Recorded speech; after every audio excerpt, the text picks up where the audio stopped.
Hello, everyone, and welcome to the Oklahoma News Report. I'm Rich Lenz.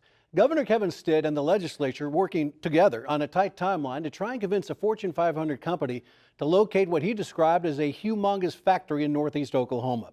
With more specifics on that and the other news coming out of the legislative session this week, we're joined by Capitol correspondent Jason Doyle in our OETA studios inside of the Capitol. Jason?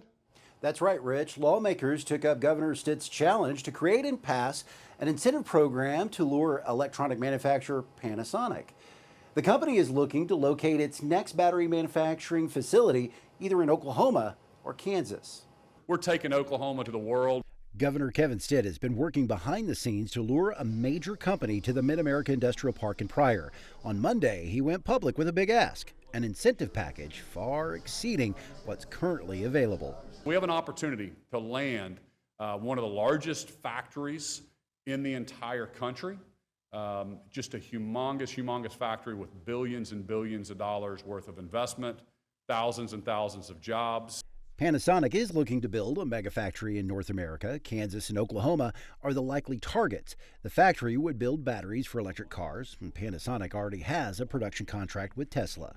I believe we're at the 1 yard line, and if the legislature, if we can get this across the finish line, I think we have as good a shot as anybody to make this happen. And then I cannot wait to stand up here with the CEO and make this generational impact announcement for Oklahoma.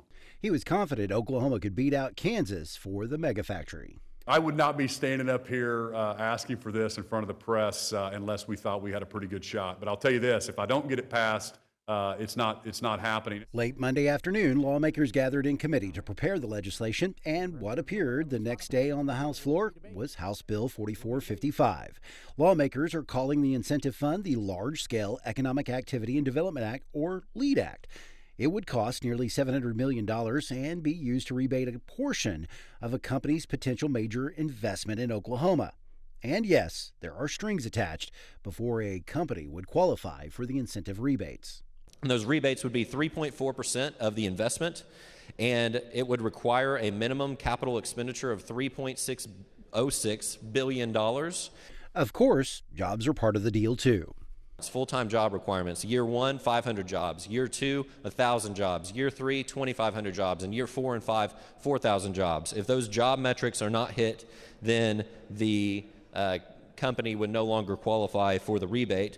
A handful of Republicans pushed back on the pro-business plan. Representative Tom Gann raised his concerns about the incentive, saying there's another agenda behind this move. You're getting ready to vote on a package here that's corporate welfare, that's Biden's green agenda, and it's going to reset the way we do things here in the state of Oklahoma forever. Despite the pushback, the House passed the bill by a vote of 81-17.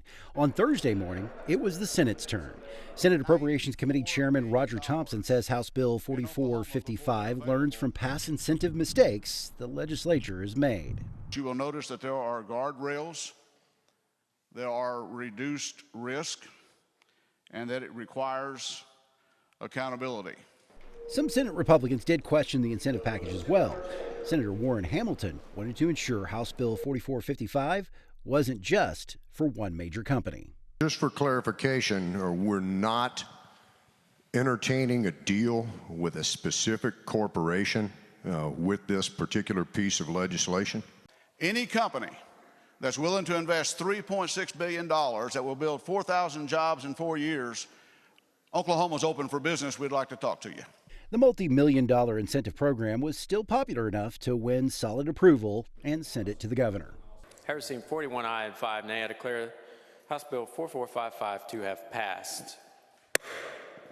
The mega incentive package was the main focus of the legislature this week. However, lawmakers still had other issues to deal with, including elections and medical marijuana.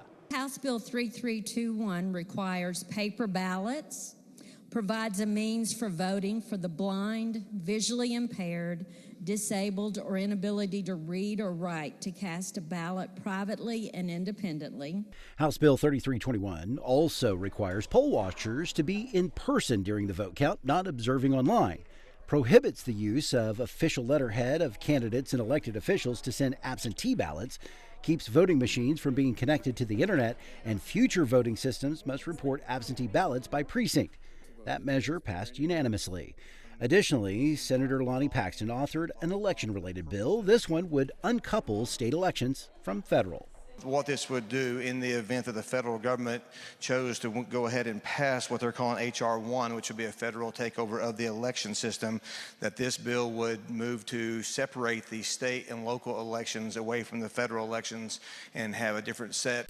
House Bill 3232 was approved by the Senate 33-7. It goes back to the House for more work.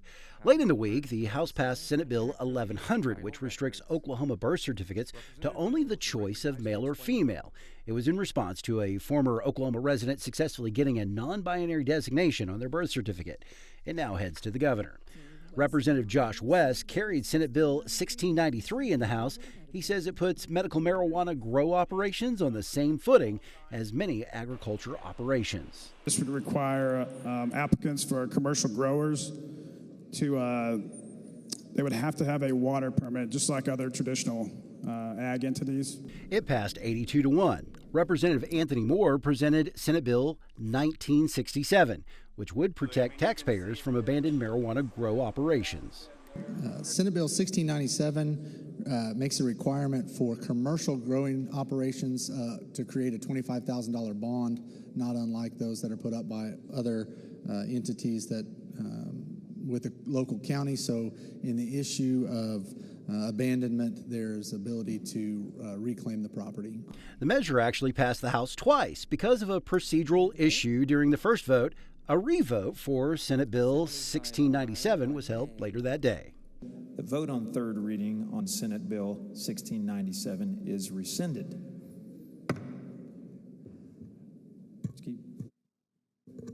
Representative Moore now moves final passage of the bill.